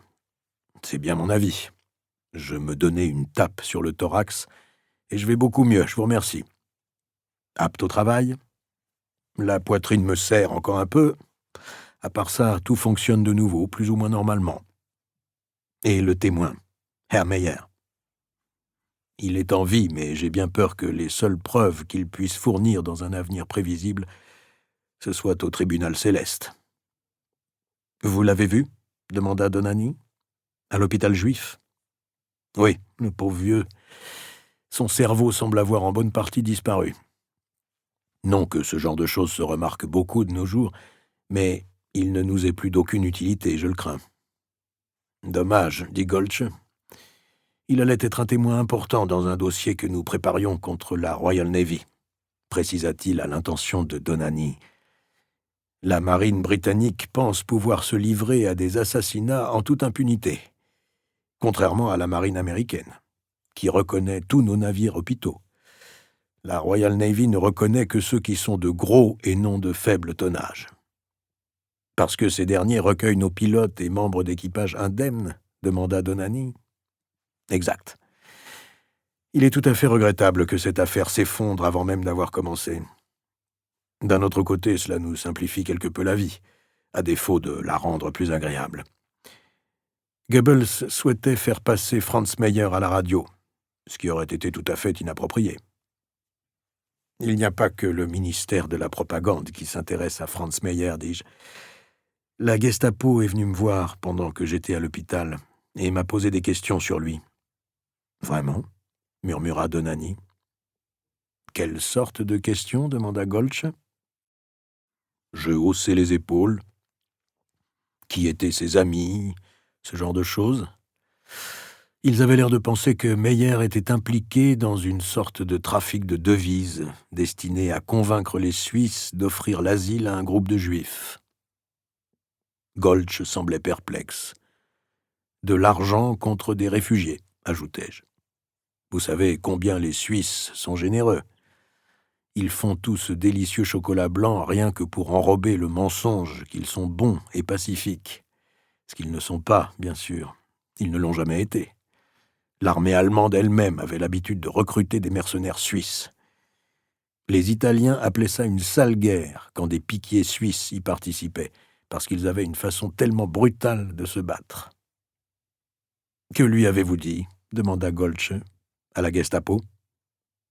Je ne lui ai rien dit. Je haussai les épaules. Je n'ai aucune connaissance d'un trafic de devises. La Gestapo a mentionné plusieurs noms, mais il m'était totalement inconnu. Quoi qu'il en soit, le commissaire qui est venu me voir, je le connais. Il n'est pas trop mal pour un officier de la Gestapo. Un certain Werner Zars. J'ignore s'il est membre du parti, mais le contraire ne m'étonnerait pas. Je n'aime pas que la Gestapo s'immisce dans nos enquêtes, dit Goltz. Je n'aime pas ça du tout. Notre indépendance judiciaire est sans cesse menacée par Himmler et ses sbires. Je secouai la tête. Ces types de la Gestapo sont comme des chiens. Il faut qu'ils puissent lécher l'os un moment où ils deviennent féroces. Croyez-moi, il s'agissait d'une enquête de routine. Le commissaire a léché l'os, m'a laissé le caresser derrière les oreilles, puis il s'est éclipsé. Aussi simple que ça. Et il n'y a pas besoin de s'alarmer. Personne ne va supprimer ce service parce que 7 Juifs sont partis faire du ski en Suisse sans autorisation. Donani eut un haussement d'épaule. Le capitaine Gunther a probablement raison. Ce commissaire l'a sans doute interrogé pour la forme, voilà tout. Je souris patiemment, bus une gorgée de café, réfrénai ma curiosité naturelle à l'égard du fait que Donani savait que Meyer se trouvait à l'hôpital juif, et m'efforçai de mettre un peu d'ordre dans la réunion. « À quel sujet vouliez-vous me voir, monsieur le juge ?»« Ah, oui. » Goltz hocha la tête. « Vous êtes sûr d'être de nouveau en forme ?» J'acquiesçai. « Bon. » Il regarda son aristocratique ami. « Hans, auriez-vous l'obligeance d'éclairer le capitaine ?»« Certainement. » Posant son fume-cigarette, Donani ôta ses lunettes, puis sortit un mouchoir plié avec soin et se mit à nettoyer les verres. J'écrasai ma cigarette, ouvris mon carnet et me préparai à prendre des notes. Donani fit un signe de tête négatif. « Contentez-vous de m'écouter pour l'instant, capitaine. Lorsque j'aurai terminé, vous comprendrez peut-être ma demande qu'aucune note ne soit prise au cours de cette réunion. » Je refermai le calepin et attendis. À la suite de l'incident de Gleiwitz, les forces allemandes ont envahi la Pologne le 1er septembre 1939 et 16 jours plus tard, l'armée rouge l'envahissait depuis l'Est, conformément au pacte Molotov-Ribbentrop signé entre nos deux pays le 23 août 1939. L'Allemagne a annexé la Pologne occidentale, tandis que l'Union soviétique intégrait la moitié orientale dans ses républiques ukrainiennes et biélorusses. Quelques 100 000 soldats polonais ont été faits prisonniers par la Wehrmacht, et l'armée rouge en a capturé 250 000. C'est le sort de ces Polonais faits prisonniers par les Russes qui nous intéresse ici. Depuis que la Wehrmacht a envahi l'Union soviétique, l'Allemagne n'a jamais eu de chance dans ce domaine, fis-je remarquer. Avec ses amis, je veux dire. Ignorant ce sarcasme, Donani remit ses lunettes et continua. Peut-être même, dès août 1941, l'Abwehr a reçu des informations faisant état du massacre d'officiers polonais au printemps ou au début de l'été 1940. mais le lieu où il s'était déroulé demeurait un mystère. Jusqu'ici, en tout cas.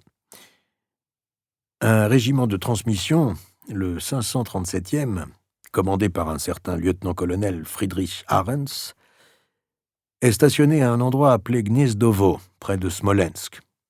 Le juge Goltze m'a indiqué que vous aviez été à Smolensk, capitaine Gunther. Oui, monsieur, durant l'été 1941. Il opina. Bien, alors vous savez de quel genre de contrée je parle. Un trou à rats. Je ne comprends même pas comment on a pu penser que ça valait la peine de l'envahir. Oui. Donani sourit patiemment. Apparemment, Gniezdovo est une zone de forêt dense à l'ouest de la ville, avec des loups et autres animaux sauvages. En ce moment, comme vous pouvez vous en douter, tout le secteur est recouvert d'une épaisse couche de neige. Le 537e occupe une sorte de château ou de villa situé au milieu de la forêt et dont se servait auparavant la police secrète russe, le NKVD. Ils emploient des hivis, des prisonniers de guerre russes, comme ces vitriers dans le couloir. Et voilà quelques semaines, certains d'entre eux ont signalé qu'un loup avait déterré des restes humains dans la forêt. Ayant inspecté lui-même le site, Ahrens a déclaré avoir trouvé non pas un, mais plusieurs ossements humains. Le rapport nous a été transmis à l'Abwehr et nous avons entrepris d'évaluer cette information. Différentes possibilités se présentaient. 1. Que ces ossements proviennent d'une fosse commune de prisonniers politiques exécutés par le NKVD lors des fameuses grandes purges de 1937-1938, ayant suivi les premiers et seconds procès de Moscou. D'après nos estimations, près de 1 million de citoyens soviétiques auraient été tués et seraient enterrés dans des charniers, disséminés sur une superficie de plusieurs centaines de kilomètres carrés à l'ouest de Moscou. 2. Que ces ossements proviennent d'une fosse commune d'officiers polonais portés disparus. Le gouvernement soviétique a assuré le premier ministre polonais en exil, le général Sikorski, que tous les prisonniers polonais avaient été libérés en 1940 après avoir été transportés en Mandchourie et que les autorités avaient purement et simplement perdu la trace d'un grand nombre de ces hommes à cause de la guerre, mais il semble clair, d'après nos sources à Londres, que les Polonais n'y croient pas. Un des facteurs clés dans les soupçons de l'Abwehr que ces ossements pourraient être ceux d'un officier polonais est le fait qu'une telle explication s'accorderait avec les rapports antérieurs des services de renseignement, selon lesquels des officiers polonais ont été vus à la gare de chemin de fer de Gniezdovo en mai 1940. Les remarques faites par le ministre des Affaires étrangères Molotov à Ribbentrop lors de la signature du pacte de non-agression nous ont toujours laissé penser que Staline nourrissait une profonde haine à l'égard des Polonais. Haine datant de la défaite soviétique lors de la guerre russo-polonaise de 1910-1920. De plus, son fils a été tué par des partisans polonais en 1939. 3. Que la fosse commune a été le théâtre d'une bataille entre la Wehrmacht et l'armée rouge. C'est le scénario le plus improbable, dans la mesure où la bataille de Smolensk a eu lieu largement au sud de la ville, et non à l'ouest. En outre, la Wehrmacht a fait prisonnier plus de 300 000 soldats de l'armée rouge, dont la plupart sont toujours en vie, incarcérés dans un camp au nord-est de Smolensk, ou travaillant dans le couloir, ajoutai-je obligeamment. « S'il vous plaît, Gunther, » dit Goltze, « laissez-le finir. » 4. Cette possibilité est sans doute la plus politiquement sensible de toutes, raison pour laquelle je vous ai demandé de vous abstenir de prendre des notes, capitaine Gunther. Il n'était pas difficile de deviner pourquoi Donani hésitait à évoquer cette 4e possibilité. Parler de ce sujet était pénible, pour lui et plus encore pour moi, qui possédais une expérience de première main de ces atrocités si politiquement sensibles. La possibilité numéro 4 est qu'il s'agisse d'une de ces nombreuses fosses communes pleines de juifs assassinés par la SS, dis-je. Donani acquiesça. La SS est extrêmement réservée concernant ces questions. Cependant, nous possédons des informations établissant qu'une brigade spéciale de SS affectée au groupe B de Gottlob Berger et commandée par un Obersturmführer du nom d'Oskar Dirlewanger était active dans le secteur situé immédiatement à l'ouest de Smolensk durant le printemps de l'année dernière. Aucun chiffre précis n'est disponible, mais nous croyons que la brigade de Dirlewanger est responsable à elle seule de l'assassinat d'au moins 14 000 personnes. La dernière chose que nous désirons, c'est de marcher sur les pieds de la SS, dit Goltz. Ce qui signifie que cette affaire nécessite une grande discrétion. Pour être franc, si nous mettions au jour des fausses communes qui lui sont imputables, nous risquerions de le sentir passer. Le moins qu'on puisse dire, monsieur le juge, admis-je. Comme je suppose que c'est moi que vous voulez envoyer à Smolensk pour enquêter, je devrais veiller à ce que nous mettions au jour la bonne fosse commune. C'est bien ça? En un mot, oui, répondit Goltz. À l'heure actuelle, le sol est complètement gelé, il n'est donc pas question de creuser pour chercher d'autres corps, pas avant plusieurs semaines. Jusque-là, nous avons besoin d'en apprendre le plus possible. Par conséquent, si vous pouviez passer quelques jours là-bas, parler à certains des habitants, vous rendre sur le site, évaluer la situation, puis rentrer à Berlin et me rendre compte directement. Si cela relève de notre compétence, nous pourrons mettre sur pied une enquête pour crime de guerre en bonne et due forme avec un juge approprié. Il haussa les épaules, mais dépêcher un juge à ce stade serait beaucoup trop. Je suis de votre avis, approuva Donani, ce serait envoyer un mauvais signal. Mieux vaut rester circonspect pour le moment. Laissez-moi vérifier ma sténographie mentale, messieurs, dis-je, à propos de ce que vous voulez que je fasse, que je ne commette pas d'erreur. Si cette fosse commune est remplie de juifs, alors je dois l'oublier. Mais si elle est remplie d'officiers polonais, cela fera le bonheur du bureau. Ce n'est pas une manière très élégante de résumer la chose, mais oui, voilà exactement ce que nous attendons de vous, capitaine Gunther. Pendant un instant, il regarda le paysage au-dessus de la cheminée de Goltz d'un air donnant à penser qu'il aurait préféré y être plutôt que dans un bureau enfumé de Berlin. Et je sentis un rictus de dédain se former au coin de ma bouche. C'était une de ces vues de la Campanie à la fin d'un jour d'été, quand la lumière est intéressante pour un peintre, avec de minuscules vieillards portant une longue barbe et une toge, debout autour de ruines antiques, en train de se demander qui allait effectuer les réparations nécessaires, puisque tous les hommes jeunes étaient partis à la guerre.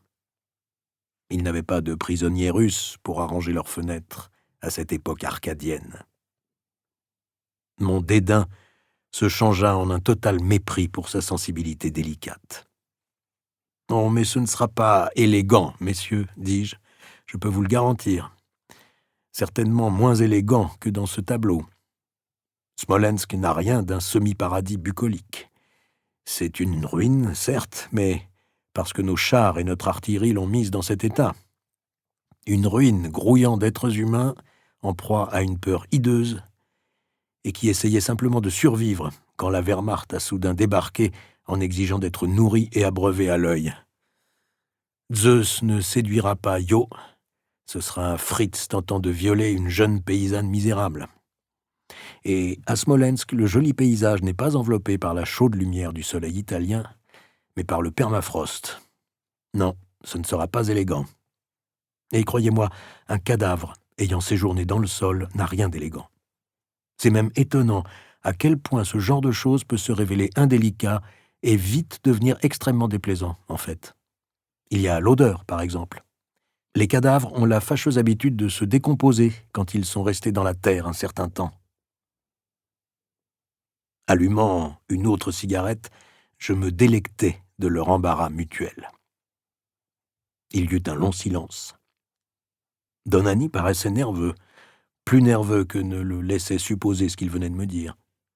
Ou peut-être avait-il envie de me frapper. Ça m'arrive souvent.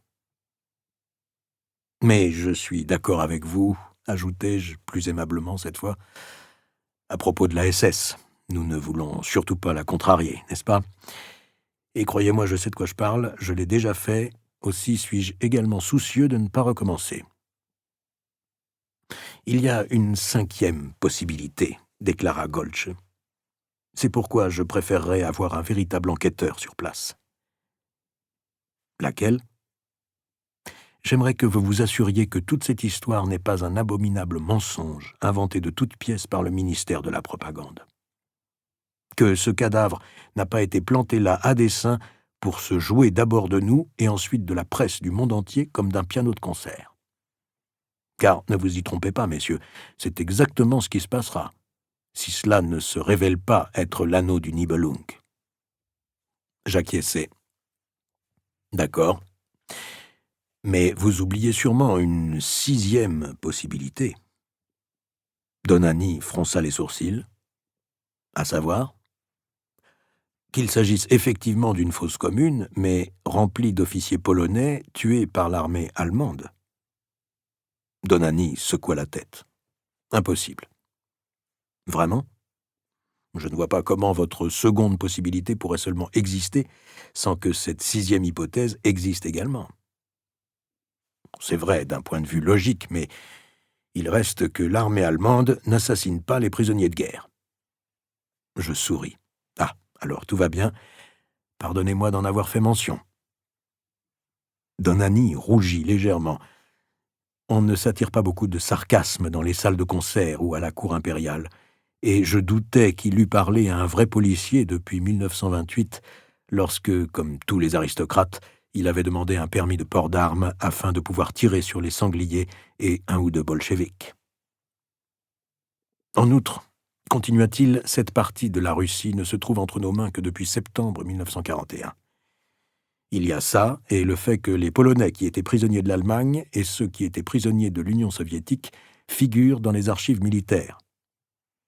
Cette information est déjà connue du gouvernement polonais à Londres. Par conséquent, établir si un de ces hommes était prisonnier de l'armée rouge ne devrait pas être très compliqué. Raison pour laquelle je pense qu'il est hautement improbable que cela ait été fabriqué par le ministère de la Propagande. Ce serait trop facile à réfuter. Peut-être avez-vous raison, Hans, admit le juge. J'ai raison, insista Donani. Et vous le savez.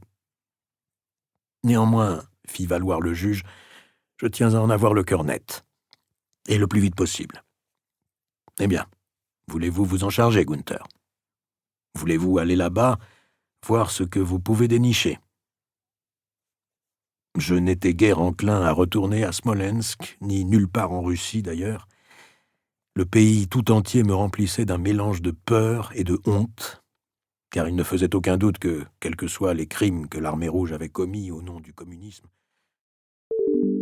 Nous espérons que vous avez apprécié cet aperçu. Pour continuer à écouter ce livre audio sur Google Play Livres, utilisez le lien dans la description de la vidéo.